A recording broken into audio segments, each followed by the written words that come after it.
சமீபத்தில் நடந்த கயல் சீரியல் நடிகையுடைய மறைவு பார்த்தீங்கன்னா மிகப்பெரிய அதிர்ச்சி சம்பவமா சின்னத்திரை மத்தியில் பேசப்பட்டு வருது. இந்த நிலையில அந்த மறைவுக்கு காரணம் கணவர் அப்படின்லாம் சொல்லப்பட்டுட்டு இருந்த நிலையில தான் இப்போ அவங்களுடைய கணவரே அவங்களுடைய இறப்பை பத்தியும் அது மட்டும் இல்லாம அவங்களுடைய திருமண வாழ்க்கை இதெல்லாத்தையும் பத்தியும் சொல்லியிருக்காரு. இவர் ஒரு பக்கம்னா அதே சீரியல்ல நடிக்கிற இன்னொரு நடிகையும் அவங்கள பத்தி சொல்லியிருக்காங்க. ஸோ எல்லாத்தையும் இந்த வீடியோல பார்க்கலாம். தொடர்ந்து வீடியோஸ்லாம் பார்க்கணும்னு நினைச்சீங்கன்னா உடனே நம்ம சினி சமூகம் சேனலை சப்ஸ்கிரைப் பண்ணிடுங்க.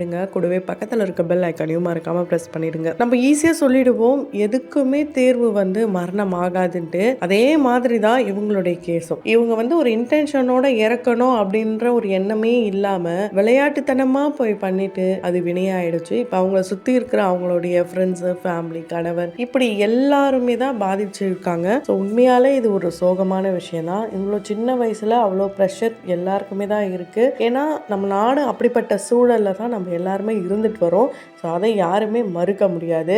இந்த மாதிரியும் ஒரு சிலர் ப்ரெஷரில் இருப்பாங்க, யார்கிட்டயும் சொல்ல முடியாமல் இருப்பாங்க, ஆனால் வெளியே சிரிச்சுக்கிட்டே இருப்பாங்க. அவங்க தவறான முடிவுகள் எடுக்கிறாங்க. ஸோ அந்த மாதிரி தவறான முடிவுகள்லாம் எடுக்கக்கூடாது அப்படின்றதுக்காக தான் இந்த ஒரு வீடியோ. இவங்களுடைய மரணம் பார்த்தீங்கன்னா மிகப்பெரிய ஒரு பாடமாக தான் எடுத்துக்கணும். கண்டிப்பாக எதுக்குமே மரணம் தீர்வு கிடையாது. நம்ம பிறந்துட்டோம், அதுக்கு நம்ம வாழ்ந்து தான் ஆகணும். அது என்ன நடக்குதோ பார்த்துக்கலான்ற மனநிலையை கண்டிப்பாக எல்லாரும் உருவாக்கி தான் ஆகணும். சின்ன சின்ன விஷயத்துக்கே நம்ம எல்லாரும் டவுன் ஆயிட்டா நாட்டில் இதை விட ரொம்ப பெரிய பெரிய விஷயங்கள்லாம் இருக்கு. அது நம்மளுடைய வாழ்க்கை எந்த அளவுக்கு தாக்கும், இது எல்லாமே யோசிக்கணும். ஸோ நம்மளுடைய இழப்பு நம்ம மட்டும் சார்ந்தது கிடையாது, நம்மளை சுற்றி இருக்கிறவங்களையும் சார்ந்தது தான். இவங்க நடிகையா இருக்கிறதுனால நம்ம இதை பத்தி பேசுறோம். இது ஒரு அவேர்னஸ் வீடியோ அப்படின்னு கூட சொல்லலாம். அன்று விஜய் சித்ரா, இன்று கயல் சுபாஷினி அப்படின்லாம் சொல்லிட்டு இருக்காங்க.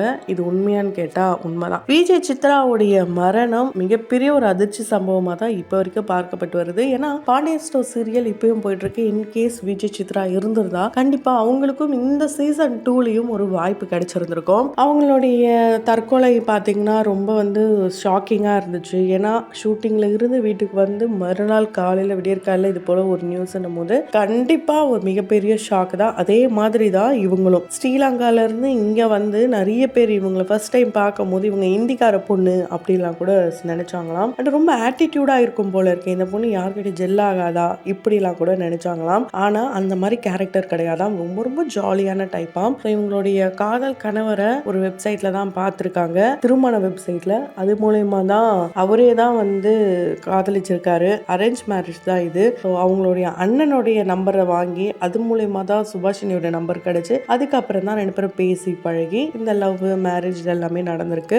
பக்காவான அரேஞ்ச் கம் லவ் மேரேஜ் அப்படின்னு சொல்லலாம். ஏப்ரல் 21 வந்ததுன்னா இவங்களுக்கு திருமணமாகி 2 வருடங்கள் ஆக போதான். ஸோ இவங்களுடைய திருமண நாளை முன்னிட்டு நிறைய பிளான்ஸ் வச்சிருந்தாங்க. 1 வீக் ட்ரிப்பு போறோம், நம்ம இதை பண்ண போறோம், அதை பண்ண போறோம், இப்படியெல்லாம் நிறைய பிளான் இருந்துதான். ஆனா இந்த பிளான் எல்லாம் இப்படி ஒரு செகண்ட்ல மண்ணா போகும் நினைச்சே பார்க்கலாம். ரொம்ப ரொம்ப போல்டான பொண்ணா. இவங்க கிட்ட ப்ராப்ளம் ஒருத்தவங்க சொன்னாங்களா, அட இதெல்லாம் ஒரு ப்ராப்ளமா அப்படின்னு கேட்குறாங்களாம். எந்த இடத்துலையும் ஒரு சண்டை போடுறது, கோவமா பேசுறது யாருக்கிட்டையும் இருக்க மாட்டாங்களா. ரொம்ப சைலண்டா இருப்பாங்க, ரொம்ப ஜாலி டைப்பா. தேவையில்லாத விஷயங்கள்லாம் பத்தி பேச மாட்டாங்களாம். பெங்களூர்ல ஒரு வீடு வாங்கணும் அப்படின்லாம் கூட ஆசைப்பட்டு வீடெலாம் கூட பார்த்துட்டு வந்திருக்காங்களாம். இவங்களுக்கு இந்த 30 நாள் நம்ம வேலை செய்யணும், ரொம்ப உழைக்கணும், நம்ம அடுத்த லெவலுக்கு போகணும் அப்படிலாம் கிடையாதாம். எந்த ரோல் கிடைச்சாலும் நல்ல ரோலாக இருந்தால் அந்த ரோலுக்கு நம்ம 100% உழைக்கணும். அதில் நம்ம நல்லா அந்த கேரக்டருக்கு நம்ம நல்ல பேர் எடுத்து கொடுக்கணும் இப்படின்ற ஒரு மைண்ட் செட் இருக்கிற ஒரு பொண்ணாக தான் இருந்திருக்காங்க. ஸோ விளையாட்டுத்தனமாக பண்ணது தான் விளையாடிச்சு. பல பேரும் அவங்களுடைய கணவர் தான்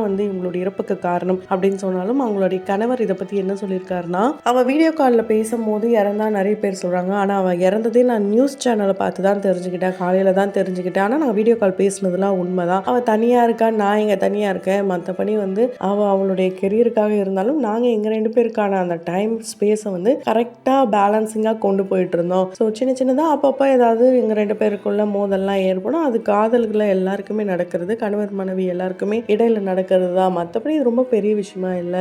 ஏன் இப்படி பண்ணான்ற ஒரு ஷாக்ல இருந்து நான் வெளியே வரல அப்படின்னு அவர் சொல்றாரு. ஆனா மற்ற மீடியாஸ் பக்கம் என்ன சொல்றாங்கன்னா, அவங்க வீடியோ காலில் பேசும்போது கணவர் முன்னே பறிப்போன உயிர் இப்படிலாம் சொல்லியிருக்காங்க. இது எதை பேஸ் பண்ணி சொல்லியிருக்காங்க தெரியல. அதே மாதிரி அவங்க கடைசியா போட்ட பதிவு ரொம்ப பெரிய அதிர்ச்சியை உண்டாக்குது இப்படிலாம் சொல்லி நம்ம சேனல்லே போட்டிருந்தோம்.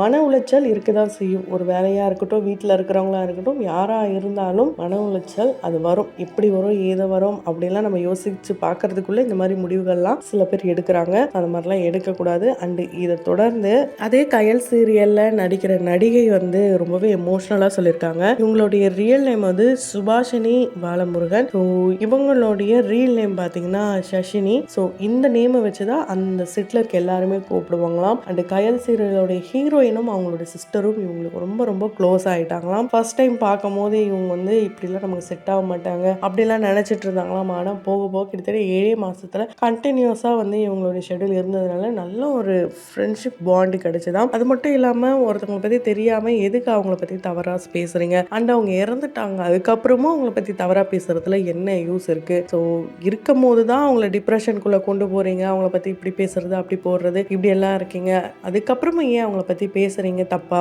இப்படிலாம் வந்து சொல்லியிருக்காங்க. தெரிஞ்ச விஷயத்த மக்களுக்கு சொல்லுங்க, தெரியாத விஷயத்த பத்தி யாரும் பேசாதீங்க. அவங்களுடைய குடும்பத்துல என்ன நடக்குதுன்னு உங்களுக்கு எப்படி தெரியும்? உங்களுடைய குடும்பத்தை நீங்க பாருங்க, உங்களுடைய பிரச்சனைகளை நீங்க பாருங்கன்ட்டு நிறைய விஷயங்களை வந்து அவங்க சொல்லியிருக்காங்க.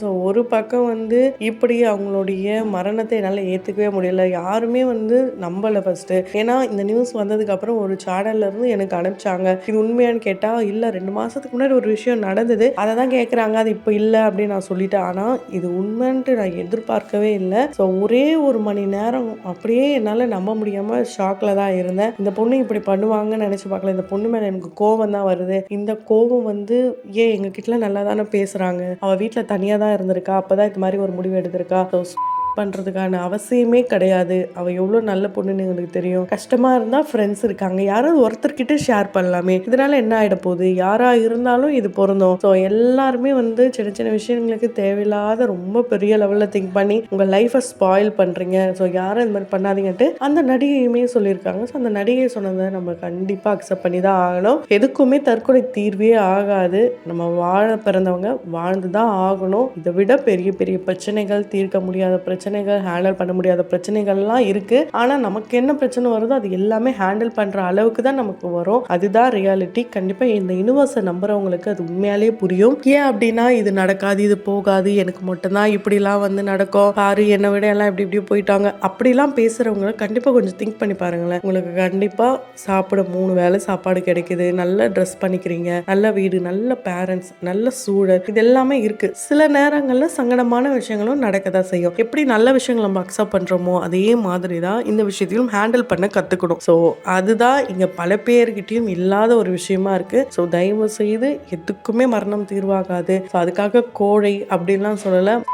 பண்ணுறதுக்கும் ஒரு தைரியம் வேணும், ஒரு கட்ஸ் வேணும். அது எல்லாமே இருக்குன்னா அப்போ நீங்கள் வாழறதுக்கும் அதே கட்ஸோடு இருங்க. கண்டிப்பாக லைஃப் நம்மளை அடுத்த லெவல் கொண்டு போகும். ஸோ இவங்கள மாதிரி யாரும் இந்த மாதிரி ஒரு முடிவை எடுக்காதீங்க. தொடர்ந்து வீடியோஸ்லாம் பார்க்கணும்னு நினச்சிங்கன்னா உடனே சேனலை சப்ஸ்கிரைப் பண்ணிடுங்க. கூடவே பக்கத்தில் இருக்க பெல் ஐக்கானையும் மறக்காமல் ப்ரெஸ் பண்ணிவிடுங்க.